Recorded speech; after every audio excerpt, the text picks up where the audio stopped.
Bonjour à tous. Merci de participer à ce webinaire.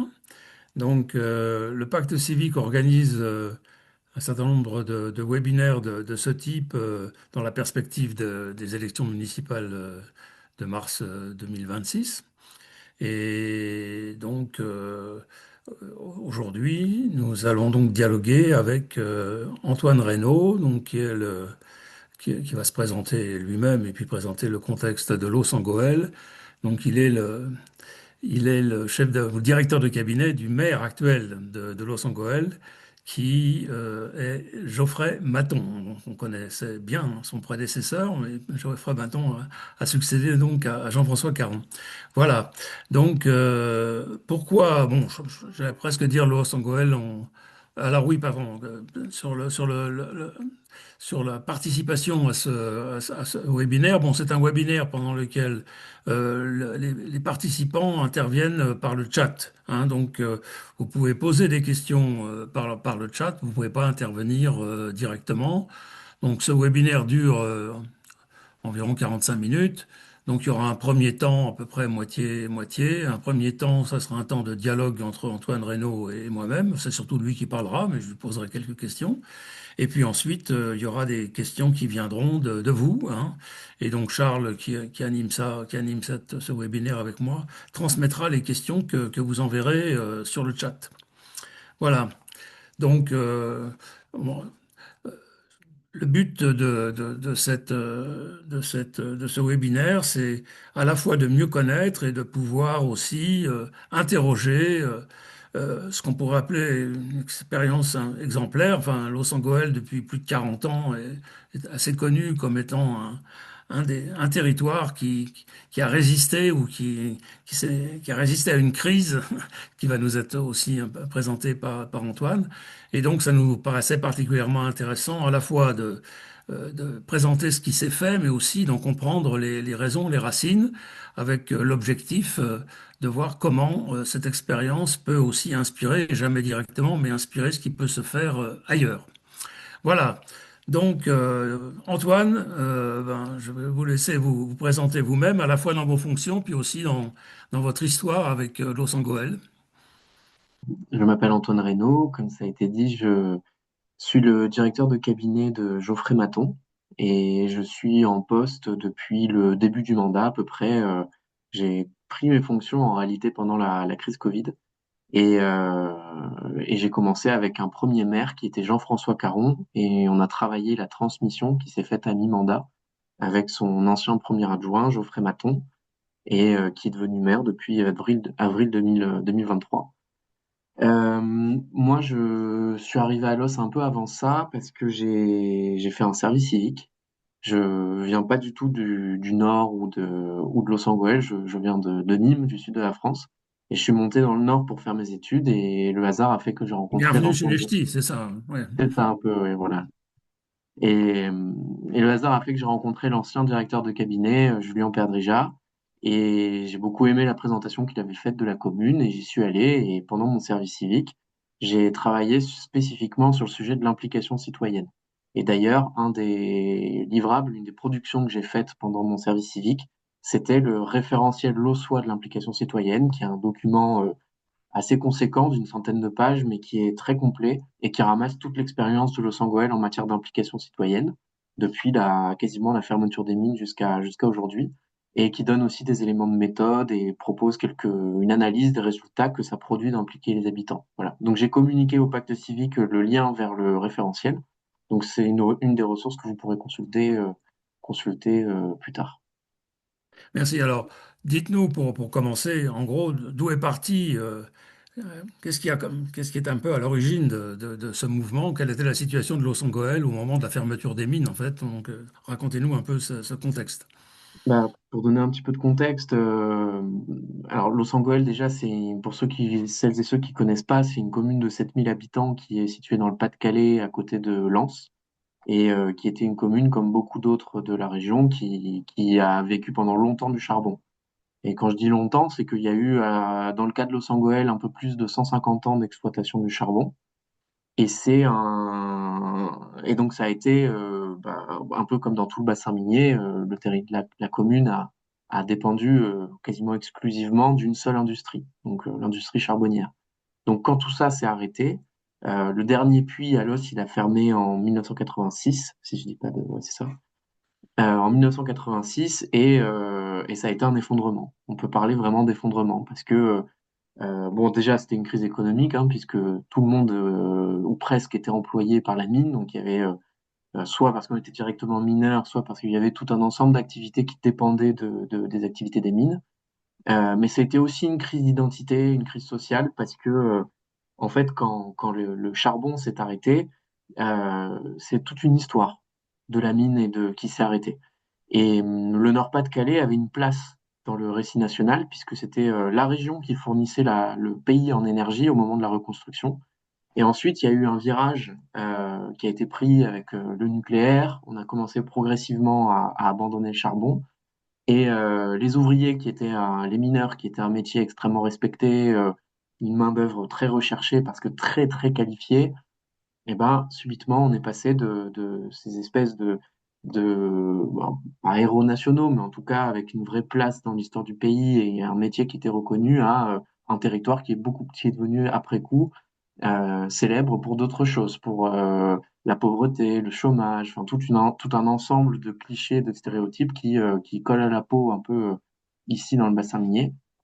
Et donc, voilà, il faut comprendre que la fermeture des mines, ça a été aussi ça. Ça a été une crise économique, sociale, mais aussi une crise identitaire. Alors face à cette situation, comment est-ce que les élus et la population, comment a résisté ou a voulu rebondir? Quelle a été un peu la démarche qui a été suivie? Alors, tout à l'heure, vous avez dit Los Angeles a résisté à la crise. Non, on a subi la crise comme tout le monde. Mais il s'est passé quelque chose de particulier à Los Angeles, c'est que le maire de l'époque, Marcel Caron, qui d'ailleurs était le père de Jean-François Caron, le maire avec qui j'ai commencé, lui a eu je dirais, une vision presque quelque chose qui relevait du génie pour moi.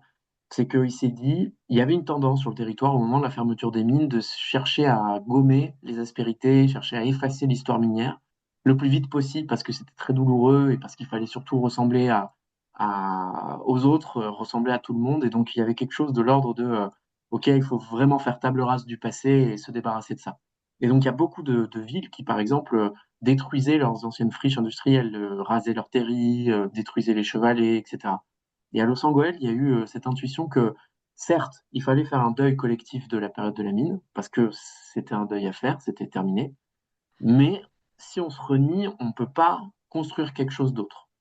Et donc, il fallait à la fois savoir, entre guillemets, tourner la page, mais en même temps, être fier, se sentir attaché au territoire, être fier d'être issu du territoire pour pouvoir construire quelque chose.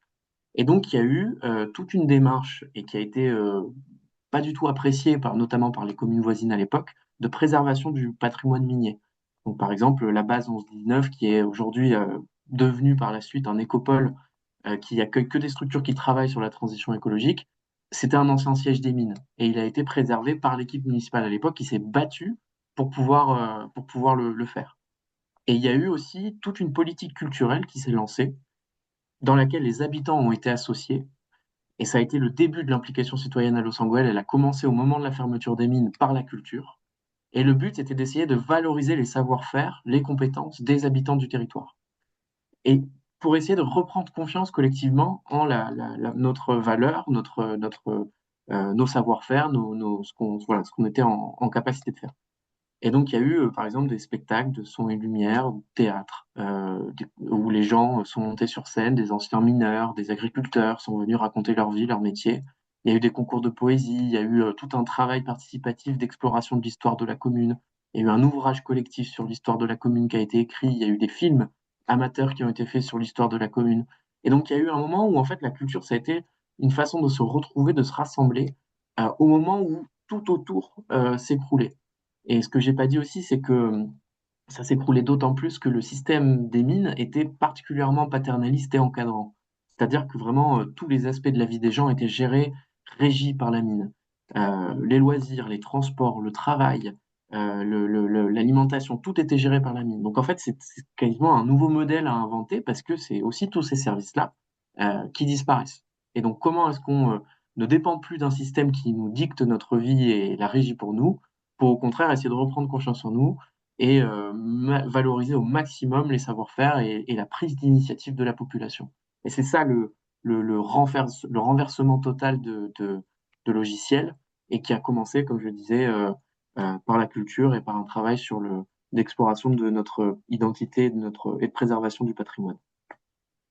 Voilà. Donc, cette action culturelle, donc ça, en fait, elle est un peu à la base hein, de la conduite du changement ou de la résilience qui s'est organisée sur le territoire. Je pense que c'est un point euh, tout à fait essentiel. Alors, à partir de là, si on peut dire, donc les habitants, enfin, Los Angeles est toujours vivant, on peut dire. Et est-ce que vous pouvez Ouais. nous dire pourquoi est-ce qu'aujourd'hui il fait bon vivre à Los Angeles, compte tenu de cette action qui a été menée depuis une trentaine d'années? Bah, alors, on reste encore quand même, on voit encore entre guillemets, les séquelles parce qu'on est un territoire désindustrialisé. Donc, on est comme d'autres communes du bassin minier, malheureusement, avec des indicateurs de chômage ou de santé qui sont pas les meilleurs qu'on puisse trouver en France. Mais on est clairement, entre guillemets, dans le haut du panier pour le territoire. Et, euh, et donc, en fait, c'est que par la suite, il y a eu une démarche notamment d'essayer de rebondir par la transition écologique qui s'est rajoutée. C'est-à-dire qu'au début, l'idée, c'était de développer l'esprit d'initiative des habitants, se retrouver, développer un attachement et une fierté d'être issu de la commune, etc., comme je le disais, par le domaine de la culture. Mais sous l'impulsion notamment de Jean-François Caron, il y a eu un travail spécifique qui a été fait sur la transition écologique. Et petit à petit, Los Angeles a commencé à être un peu un laboratoire où on a expérimenté plein de choses. Sous l'impulsion de Jean-François, et notamment parce que quand il est arrivé comme maire, il a eu un projet un peu marquant, structurant, qui s'appelle la charte du cadre de vie. Et en fait, ça a été une sorte de diagnostic social et environnemental qui a été travaillé avec les habitants et qui a donné une feuille de route à long terme pour la collectivité. Un plan d'action, mais vraiment à très long terme. Et finalement, c'est suite à ça et suite à ce moment où ils se sont mis d'accord pour commencer à travailler comme ça ensemble, la ville a commencé à se lancer dans des expérimentations, par exemple sur la rénovation de logements. Les premiers bâtiments à l'époque, on disait HQE, c'était à ce moment-là. Il y a eu des premiers travaux sur le développement des énergies renouvelables. Il y a eu un travail qui a été fait avec les agriculteurs sur essayer de développer le bio. Et petit à petit, à force de faire des expérimentations comme ça, on a fini par accumuler une expérience et une sorte d'expertise sur ces enjeux, et aussi par conceptualiser une méthode que nous, on appelle une méthode de conduite du changement. Et en fait, la méthode de conduite du changement qu'on a développée, c'est vraiment cette idée de dire, il n'y a pas de bonne manière de faire la transition, et il n'y a pas d'objectif très précis vers lequel on veut absolument tendre, comme une planification à 5 ans, comme on peut avoir voilà, dans des plans quinquennaux, etc. Ça, c'est pas ce qu'on dit. Nous, ce qu'on dit, c'est qu'on sait qu'on a envie d'aller vers une ville qui est résiliente par le développement durable, mais qu'en fait, il y a un chemin à découvrir en avançant. Et la conduite du changement, c'est ça. C'est comment on passe d'un ancien modèle à un nouveau modèle, dans une espèce de brouillard entre les deux, qui n'est pas tout à fait clair, et où on apprend en faisant et où on avance, comme ça. Et donc, c'est ça qui a été progressivement conceptualisé à force d'essayer, de se tromper, de tirer des enseignements, de faire venir des experts extérieurs qui nous ont challengés. Et ça a été labellisé par l'ADEME, cette méthode de conduite du changement, et ce qui fait qu'aujourd'hui, on est démonstrateur national de la conduite du changement. Et voilà. Et donc, nous, notre approche, elle consiste vraiment, vraiment là-dessus. Et c'est ça qui a fini, in fine, par donner des résultats que j'imagine je développerai un peu plus tard. D'accord. Donc, si je puis dire, on a un peu quelquefois tendance à penser que la transition, c'est un peu un objectif des bobos dans les villes, alors que là, bon, vous avez réussi à ce que ça soit un objectif partagé par une population, voilà, qui est anciennement ouvrière ou et y compris avec les agriculteurs du territoire. Donc voilà. Donc ça, enfin, c'est essayer de nous expliquer ça, c'est dire en quoi cette transition apparaît pour les habitants comme répondant à leurs besoins quotidiens aussi, quoi. Et pas quelque chose simplement de lointain, correspondant à des idées un petit peu éthérées, quoi.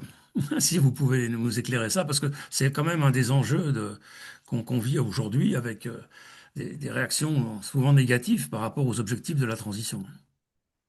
Bah, en fait, la transition, c'est souvent pas la porte d'entrée pour impliquer les gens. Souvent, la porte d'entrée, ça va être des choses liées à la vie quotidienne. Par exemple, la question des déchets, les dépôts sauvages, la sécurité routière. Il y a eu des sujets, on a eu une fois les compteurs Linky. Mais en fait, l'important, c'est pas forcément de tout de suite essayer de travailler les enjeux de transition, c'est plutôt de euh, avoir plein de portes d'entrée différentes, faire venir les gens, travailler avec eux avec une méthode d'implication qui est précise et qui est prouvée, commencer à générer un lien de confiance et ensuite tirer le fil. Par exemple, là, on a fait un projet sur les aires de jeu pour enfants. Euh, bon, bah, les gens qui sont dans le projet, en gros, on a co-construit une aire de jeu avec des habitants.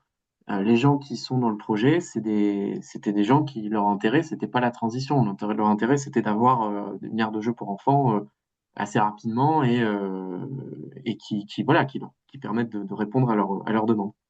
Mais en fait, on a fait une réunion publique là-dessus. On les a informés du projet, qu'on allait le co-construire avec eux. Donc, il y a eu plusieurs ateliers de travail sur c'est quoi notre besoin, c'est quoi qu'on a envie de faire, combien de temps on se donne pour pouvoir faire le projet, choisissons le lieu, quel nom même on va donner à cette aire de jeu, etc. Tout ça, ça a été travaillé avec la population.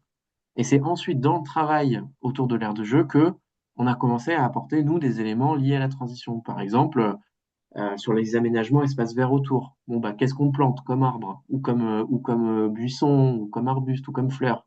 Le choix des matériaux, la question de l'infiltration d'eau, etc., etc. Et en fait, c'est comme ça que vous attrapez les gens et que petit à petit, vous amenez le sujet de la transition. Mais voilà, même encore aujourd'hui, à l'os, il y a encore des gens qui disent il y en a que pour il y en a que pour la transition, etc. Et c'est faux. Et tout le monde ne voit pas forcément même à Los Angeles la transition toujours vers l'écologie toujours que d'un très bon œil. Mais en fait, c'est pas forcément, comme je le disais, la meilleure porte d'entrée, quoi. Le mieux, c'est de partir du besoin, d'une revendication, et ensuite de le mettre au travail, de se mettre au travail avec eux. Oui, donc on peut continuer un peu là-dessus parce que, bon, le mot de participation, de démarche participative, beaucoup l'invoquent, mais c'est pas si facile que ça à mettre en œuvre. Par exemple, beaucoup d'élus disent oui, bon, on essaye d'impliquer la population, mais personne ne vient aux réunions publiques, chacun reste Ouais. chez moi. Alors, qu'est-ce qui fait qu'à Los Angeles, la mayonnaise a pris, si j'ose dire? Vous avez un petit peu expliqué, mais peut-être continuer parce que je pense que c'est un des aspects les plus importants. Alors, déjà, vous dire que tout à l'heure, je parlais de la méthode de conduite du changement. L'implication citoyenne, c'est un des piliers de cette méthode. Donc, c'est pas le seul aspect, mais c'est un des aspects. C'est-à-dire que pour nous, il n'y a pas de transition possible si on ne change pas nos pratiques démocratiques, et parce que c'est vraiment une condition de réussite. En fait, il y a tellement de choses à changer dans le comportement individuel ou de façon collective dans nos choix de vie, nos façons de consommer, de nous déplacer, etc., que si on ne change pas nos rapports dans nos façons de faire la politique ou nos façons de construire les projets avec les gens, on n'obtiendra pas ces évolutions de comportement qui font que la transition va marcher. Donc voilà, déjà nous, on considère ça, et en plus de ça, on considère aussi que la démocratie représentative, elle s'essouffle. Elle est évidemment toujours la base de notre modèle politique, mais elle a besoin d'être davantage légitimée, et le fait d'impliquer les habitants, c'est une façon de le faire. Ensuite, comment ça marche à l'os? Alors, pareil, ça dépend en fait, parce que, bon, déjà, ça fait, comme je le disais, très longtemps qu'on le fait, et je dirais qu'il y a une forme d'habitude qui a été prise. Et donc, il y a quelque chose qui se crée quand même sur le temps long, une sorte de culture de la participation, et qui résulte en tout cas dans notre cas, plusieurs dizaines d'années d'implication sur des sujets divers et variés. Nous aussi, on a des fois où on a toujours les mêmes. En fait, ça dépend le sujet, et ça dépend la porte d'entrée. Par exemple, je sais que voilà, on a fait un projet sur la question de la gestion des risques. Bon, bah, il y avait euh, une pièce de théâtre qu'on a fait dans ce cadre-là sur les risques majeurs, changement climatique. Et ben avec cette porte d'entrée, on a eu les gens qui sont dans les assos et qui sont déjà mobilisés là-dessus. Mais en fait, je trouve que la clé pour diversifier vos publics, encore une fois, c'est de diversifier les sujets sur lesquels vous impliquez les gens. On n'a jamais eu autant de monde que quand on a fait la réunion publique sur le compteur Linky ou sur les antennes 5G. On a fait là-dessus. Voilà, donc en fait, on a plein de sujets différents. On l'a fait sur les aires de jeux pour enfants, on l'a fait pour un skatepark, on l'a fait sur des plantations d'arbres pour ramasser des déchets. C'est ça qui fait que ça marche, c'est que à force d'en faire et de multiplier les portes d'entrée, vous finissez par toucher plein de publics. Je Alors, sais pas si j'ai il y a complètement répondu à la question. une formule un peu provocatrice qui a été employée par Jean-François Caron, qui est participation sans responsabilisation, piège à con. Donc, il y avait même des affiches disant ça. Est-ce que vous pouvez nous expliquer un petit peu ce que ça veut dire? Parce que Ouais. c'est habituel de parler comme ça. Bah, en fait, Jean-François, il disait ça parce que il disait lui, il aime pas le terme de démocratie participative parce que ça rend, pour lui, c'est biaisé parce que ça dit si on fait juste participer les gens, bah, on tombe dans l'écueil du cahier de doléances. Donc les gens disent moi je veux ça, moi je veux ça, moi je veux ça. Mais ce qui fait que on finit in fine par avoir une population qui s'engage davantage, qui partage plus de responsabilités avec la collectivité sur le domaine public, sur des projets d'intérêt généraux, c'est quand les gens s'impliquent vraiment. Et quand il dit la responsabilisation, c'est ça, en fait. C'est le fait de dire aux gens, on va faire ensemble. Certes, la collectivité va faire une partie, mais vous allez en faire aussi une partie. Qu'est-ce que vous êtes prêt à faire pour résoudre le problème que vous êtes en train de soulever? Euh, et donc, par exemple, quand on fait des ateliers de travail sur les aires de jeu pour enfants, nous, on avait ciblé les gens qui nous avaient un peu allumés, entre guillemets, sur les réseaux sociaux, parce que la vie ne fait jamais rien pour les aires de jeu pour enfants, etc. Qu'on avait soigneusement gardé le contact de ces personnes, et on leur a écrit au moment où on a lancé bah, la phase de consultation et d'atelier de travail qui avait été pilotée par notre service technique, et on leur a écrit pour leur proposer de venir. Donc c'est comme ça. Et là, bah, ils sont venus, donc ils ont donné du temps, ils ont donné des idées, ils ont donné. Enfin, tout le monde n'est pas venu, hein. Il y en a une qui est venue parmi ceux qu'on avait qui râlaient et qu'on avait repérés, mais ça a neutralisé les autres au moins. Ils ont arrêté de râler. Mais ce que je veux dire, c'est que c'est ça la logique de responsabilisation. C'est vraiment aller chercher le partage de responsabilité et la contribution active pour ne pas être juste dans le cahier de doléances, parce que sinon c'est trop facile et on tombe dans un piège, parce qu'on ne peut pas répondre à toutes les demandes comme ça. Là, ce qui est intéressant, c'est quand les gens se rendent compte qu'en fait, faire un projet, une politique publique, c'est compliqué, parce qu'il y a un budget à gérer, parce qu'il y a des contraintes juridiques, parce qu'il y a des, il y a des compromis à faire. Et donc, ce qui est intéressant, c'est ça, les gens se transforment quand ils rentrent dans cette mécanique-là. Quand réellement ils s'impliquent, ils se transforment, et c'est les meilleurs résultats qu'on obtient, et c'est ce qui justifie à nos yeux l'implication citoyenne, c'est cette façon dont les gens évoluent à travers les processus participatifs. Après, c'est très précieux, on appelle ça la capacitation, c'est vraiment l'ensemble des compétences, des savoir-être, des savoir-faire que les gens développent quand ils s'engagent, et c'est un peu une forme d'éducation populaire finalement de travailler avec nous pour faire la ville. Mais quand les gens en ressortent un peu différents, généralement ils en ressortent meilleurs. Et c'est ce qui fait que bah, sur le temps long, ça finit par faire une commune qui est un petit peu différente des autres et c'est agréable. Oui. Alors, on peut. Pardon, oui. Je vais juste brancher mon chargeur parce Pardon. que je suis sur l'économiseur de batterie. Profitez-en pour écrire vos questions dans le chat, puisque bientôt on va les poser à Antoine.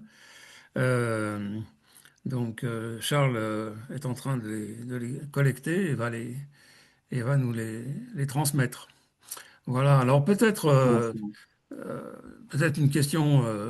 Euh, on peut dire que la région, ouais, notamment donc le Pas-de-Calais et la région, est un peu une terre d'élection actuellement depuis plusieurs années du Rassemblement national. Est-ce que vous êtes le petit village qui résiste à l'intérieur? Comment ça se passe? Non. Bon, sur le RN, il y a encore, pour le moment, on verra après les municipales 2026, il n'y a pas beaucoup de villes qui ont basculé. Il y a Hénin-Beaumont, qui est bien connu, Béthune-Bruay, et c'est à peu près tout pour le moment. Donc, nous, on n'en a pas. On n'a pas de liste d'opposition. D'ailleurs, ça fait 2 mandats, 2020 et 2014, qu'on n'a pas de liste d'opposition. Donc, on travaille dans un confort royal. Et pour le moment, on n'en a pas non plus là en 2026. Donc, on n'a pas de liste RN. Le RN n'est pas encore en capacité de mettre des listes sur toutes les villes. Mais ils en ont beaucoup plus que sur les dernières municipales. Et là, le fait est qu'il y a quand même un certain nombre de collectivités, notamment dans notre agglo de Lens, qui peuvent basculer. Donc, on est un peu sous la menace du RN, même si au niveau municipal et communautaire, ça résiste encore. Par contre, au niveau national, chaque élection nationale, c'est le raz-de-marée. Et là, bah, par exemple, on a un député RN maintenant qui a été élu au premier tour en 2024 après la dissolution et qui a battu le député NUPES qui avait été élu en 2022. Et le député NUPES avait été élu à 70 voix près. Et là, il a été balayé dès le premier tour 2 ans après. Donc, c'est vous dire le changement de dynamique. Et ce même alors que le candidat anciennement NUPES et là 2024 NFP avait fait 2000 voix de plus que son élection en 2022. Et malgré ces 2000 voix de plus, il est battu au premier tour. Donc là, il y a quand même une lame de fond.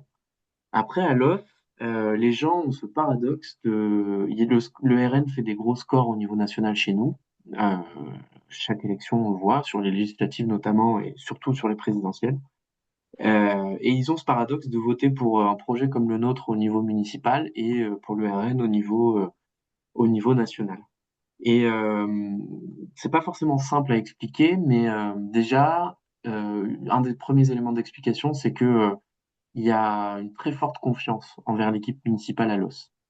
Et cette confiance, elle vient y compris chez des gens qui votent RN, et elle vient du fait que l'un des résultats de l'implication citoyenne, c'est que ça permet de reconnaître les gens.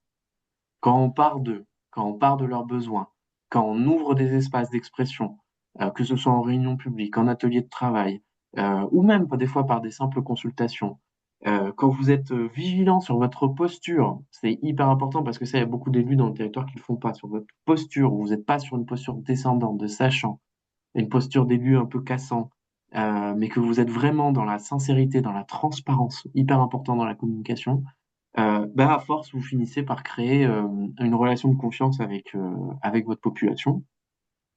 Et pour moi, ça résulte de nos démarches d'implication citoyenne et aussi de la qualité, bien sûr, des élus de l'OS et notamment de Jean-François avant et maintenant de Geoffrey qui est une figure, malgré le fait qu'il soit élu depuis très peu de temps, très appréciée dans la commune. Et c'est ce qui fait qu'on résiste. Et je pense aussi que une autre raison qui fait que ça vote beaucoup RN et au niveau local pour nous, c'est qu'il y a quand même un certain nombre de choses sur lesquelles, malgré tout ce qu'on peut faire au niveau municipal, on n'a pas la main. On n'a pas la main déjà, on n'a pas la compétence développement économique, mais il y a quand même beaucoup de choses qui relèvent de l'État. Les questions de sécurité, les questions de santé, les questions d'aide sociale, même si le département évidemment a plein de compétences là-dessus, ça reste quand même aussi euh, beaucoup à l'initiative de l'État et bah, ce qu'on peut faire ne suffit pas à compenser. Et voilà. Et donc, ce qui fait que le RN est puissant sur le territoire et ça ne fait qu'augmenter, même si moi je suis convaincu que notre approche est la bonne pour contrer cette dynamique, même si on voit bien que le contexte est quand même pas terrible. Mhm. Alors, par rapport à la mandature qui vient, ou aux années qui viennent, quelles seraient les priorités de Geoffrey Maton et de l'équipe actuelle pour l'avenir, pour les années qui viennent? Ben, en fait, on se rend compte que déjà, l'échelle de l'agglo devient de plus en plus importante sur les enjeux de transition. C'est-à-dire que par exemple, on a travaillé, il y a un moment, on a fait un projet qui s'appelle Vital et qu'on avait travaillé avec tous les acteurs de l'agroalimentaire euh, pour essayer de réfléchir à qu'est-ce que ça veut dire de passer à la transition sur l'agriculture, sur la restauration collective, etc. Et on s'est rendu compte assez vite qu'en fait, bah, l'échelle critique pour agir là-dessus, à minima, c'est l'aglo. Ce qui nous a d'ailleurs amené à travailler et à structurer le PAT, le programme alimentaire territorial de notre aglo. Et Geoffrey, avant lui Jean-François, et l'élu qui est référent là-dessus. Donc, on investit ce champ de la communautaire, mais c'est vrai pour d'autres choses. Par exemple, sur l'énergie, on voit bien qu'il y a un moment des investissements à faire pour, par exemple, développer massivement le photovoltaïque ou les énergies renouvelables, par exemple, faire une unité de méthanisation. Ça fait partie des projets qui sont dans les cartons. Nous, on n'a pas du tout la capacité à investir pour porter un projet comme ça. Donc on cherche de plus en plus la mutualisation parce que c'est en fait ce qui permet au bout d'un moment de changer un peu d'échelle. Sur la restauration collective, c'est pareil. On n'a pas les moyens, nous, on n'a pas de cantine, on n'a pas les moyens d'investir pour en faire une. Donc ça veut dire réfléchir à des services communs. Est-ce que c'est une cuisine portée par une grosse commune de l'agglo et ensuite on met en commun? Ça veut dire porter des marchés publics à plusieurs pour essayer de changer le rapport de force avec nos fournisseurs qui clairement nous tordent le bras et avec qui on a du mal à avoir des repas qui sont à des prix intéressants et en bio. Mais quand on est 7 ou 8 à passer la commande, bah, c'est pas le même rapport de force que quand vous êtes tout seul.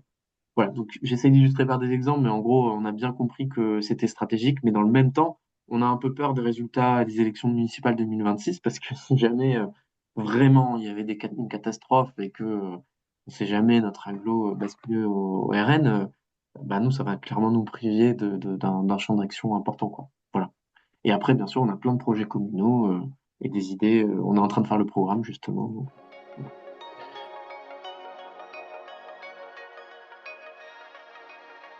Merci beaucoup déjà. Donc, on va donner la parole à tous ceux qui se sont exprimés dans le chat. Donc, Charles, quelles sont les questions qu'on peut adresser à Antoine?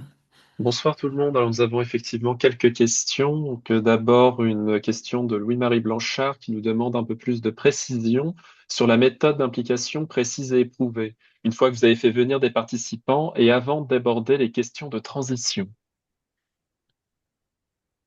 Alors, sur la méthode, euh, donc c'est ce qui est notamment bien développé dans le référentiel. Euh, Déjà, c'est l'idée de dire que je ne veux pas pouvoir tout développer, mais ce que je peux dire déjà, c'est que nous, on identifie plusieurs échelles d'action. Déjà, simplement l'information, et notamment quand elle est faite de manière sincère, transparente, pédagogue, c'est déjà une première échelle de la participation.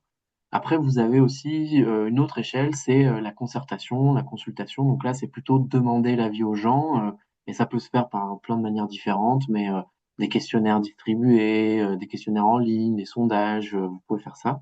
Et après, il y a la co-construction. Et la co-construction, c'est vraiment aller plus loin dans la co-construction du projet, de la politique publique.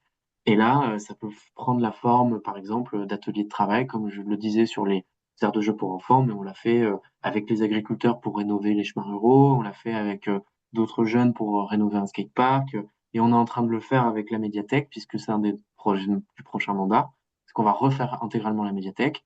On va essayer, le bâtiment est une passoire thermique, etc., mais on va aussi en profiter pour travailler sur le design des services qui vont être proposés par la médiathèque. Et ça, on le travaille avec les habitants. Donc on a un groupe de travail qui s'est constitué et fait, voilà, que c'est dans la durée. Et un outil notamment qu'à l'os on développe beaucoup sur la co-construction, c'est le 50-50.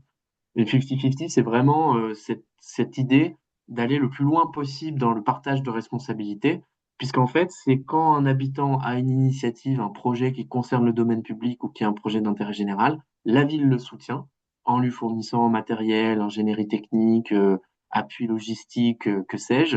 Mais par contre, l'habitant s'engage à faire une partie et des réalisations, et c'est souvent des travaux physiques. Alors on peut pas faire du gros œuvre, mais des petits travaux physiques, du petit œuvre, on peut faire. Et donc on fait souvent des 50-50 sur des sujets variés. C'est validé par une convention, hein. On signe une convention avec un partage de responsabilité. Les habitants qui s'engagent pour être couverts ont un statut de collaborateur occasionnel de service public. Et, euh, et dans le 50-50, bah, par exemple, on a fait peindre des peintures d'école, des dessins de jeux pour enfants, on a fait des plantations d'arbres, du ramassage de déchets. L'exception sur le gros œuvre, c'est quand même les agriculteurs et la rénovation des chemins ruraux qu'on a travaillé comme ça, qui sont des chemins permettent d'accéder aux champs et qui sont fortement dégradés. Et c'est des chemins communaux, ça coûte très cher de les rénover. Et une des façons qu'on a trouvé de contourner le problème, c'était de faire les travaux avec les agriculteurs. Et ça revenait beaucoup moins cher. Et en plus, ça permettait aux agriculteurs de travailler avec la mairie.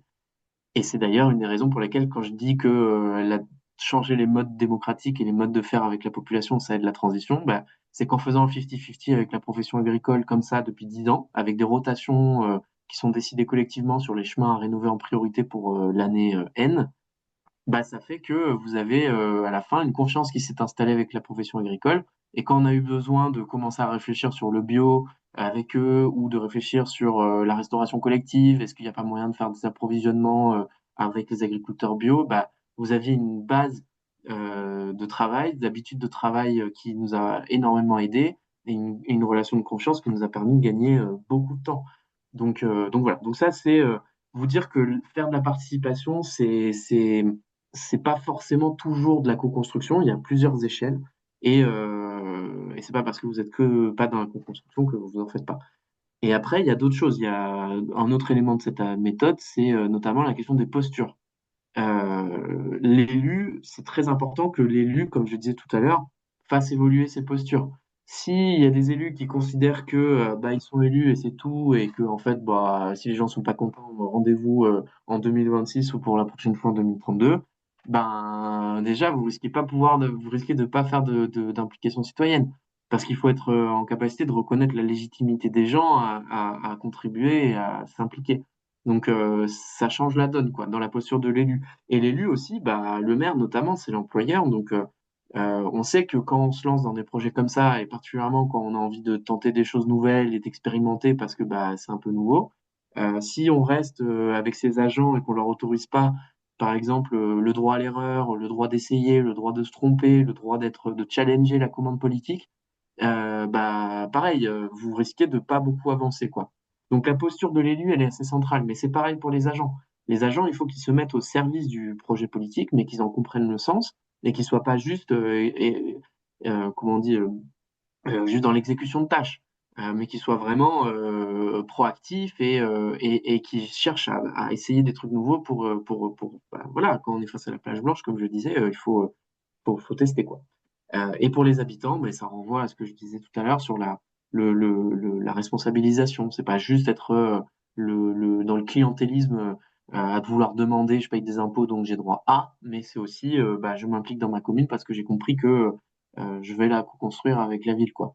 Bon, là, je le schématise évidemment que dans le réel, c'est beaucoup plus compliqué que ça et que c'est pas aussi parfait à l'os, loin de là. Mais ce que je veux dire, c'est que la question de l'évolution des postures, dans notre méthode, on l'a vraiment conceptualisée et posée parce que c'est vraiment la base, quoi. Voilà. Désolé, j'ai fait Voilà. un peu long. Et comme vous dites souvent, bon, c'est posture des élus, posture des agents, mais vous dites aussi que c'est important que les administrations de l'État, par exemple, participent aussi à la même démarche. Donc il y a une volonté aussi hein, de- d'avoir une coopération avec les administrations décentralisées, enfin, voilà, décentralisées. Je pense que c'est aussi quelque chose d'important. Une autre question, Charles. Oui, alors il y avait pas mal de questions qui concernaient le processus 50-50, mais on vient suffisamment de l'élaborer. Georges a des questions par rapport aux agents animateurs de groupe. Il aimerait savoir comment vous les formez. Oui, ben alors beaucoup sur le tas. D'accord. Non, mais c'est vrai. Il y a quand même eu, le meilleur apprentissage, c'est en faisant, hein.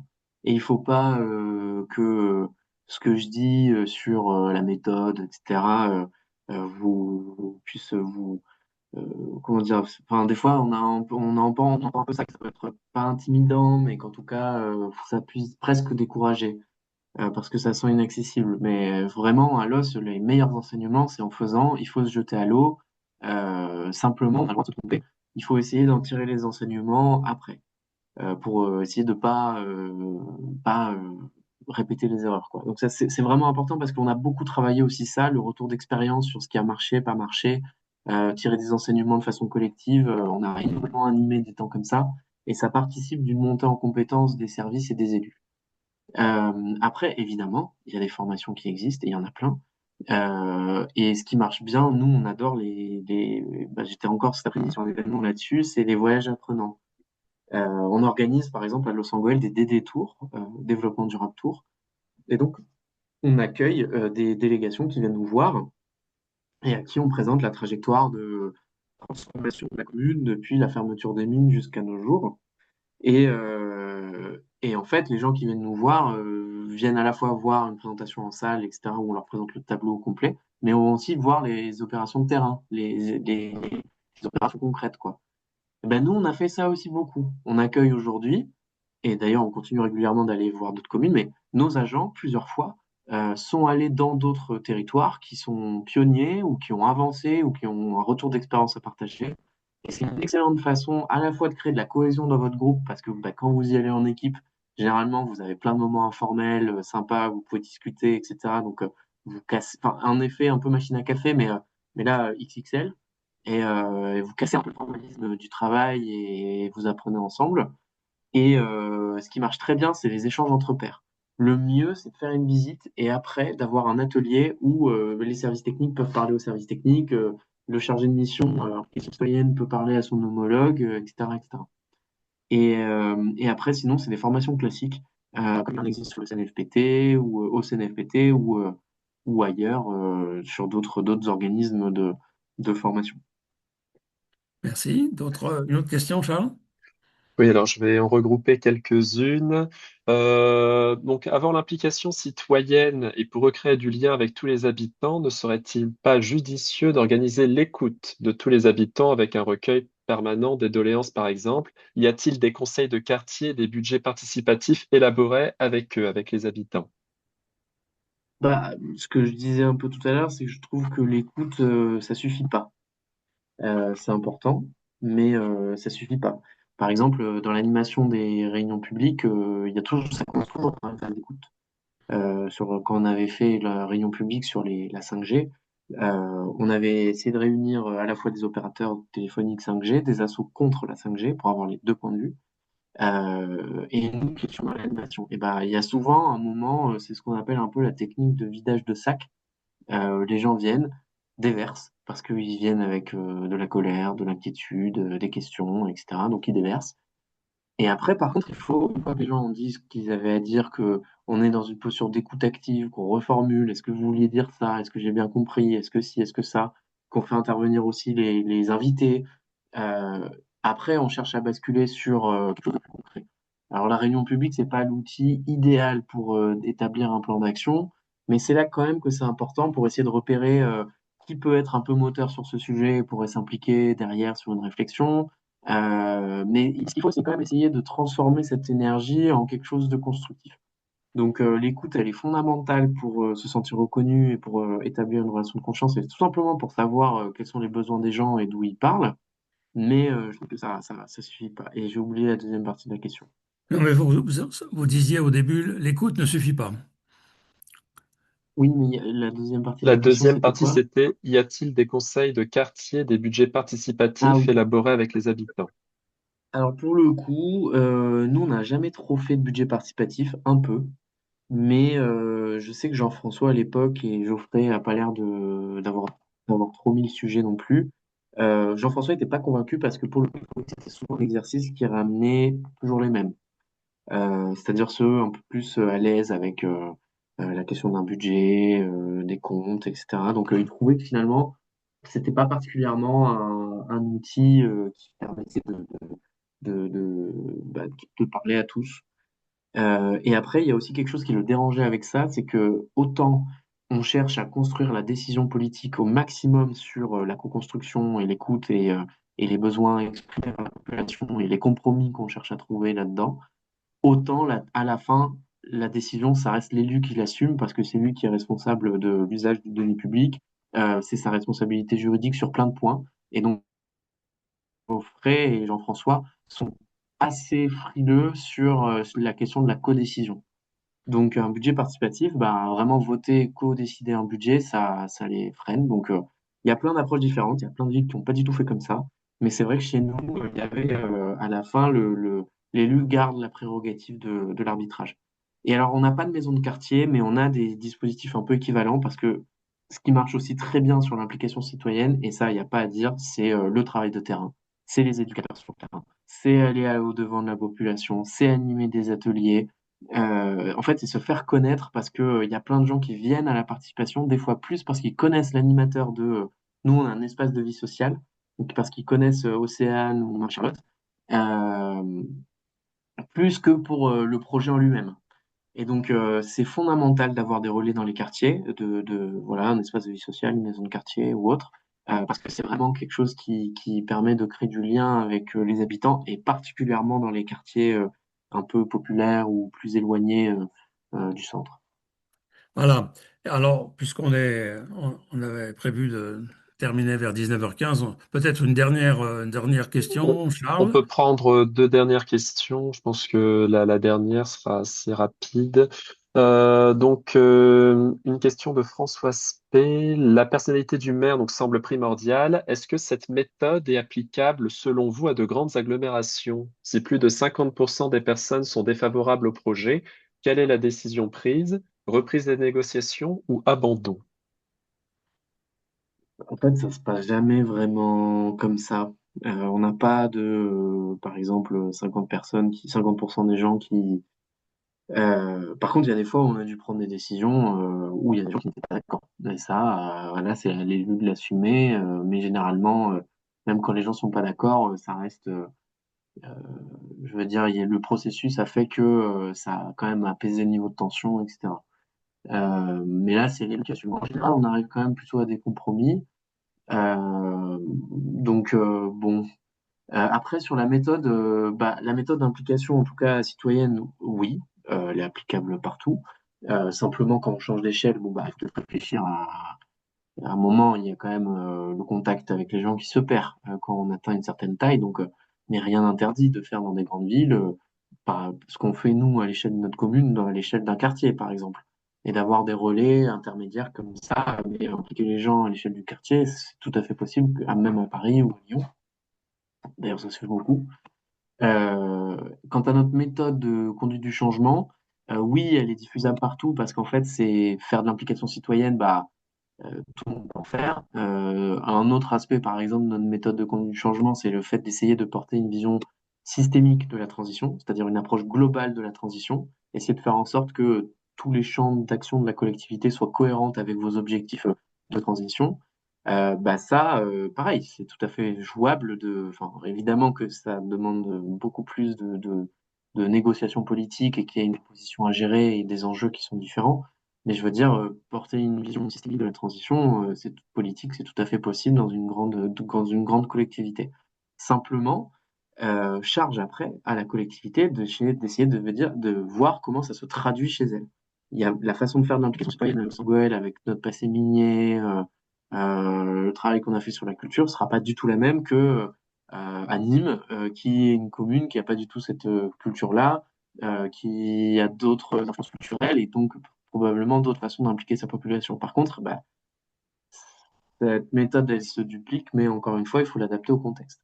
Euh, et après, euh, je trouve que ce qui marche pas mal, c'est par exemple d'essayer de faire un peu ce qu'on a fait sur la charte du cadre de vie, ce fameux diagnostic travaillé avec les habitants pour essayer de se doter d'une feuille de route à l'échelle de la collectivité.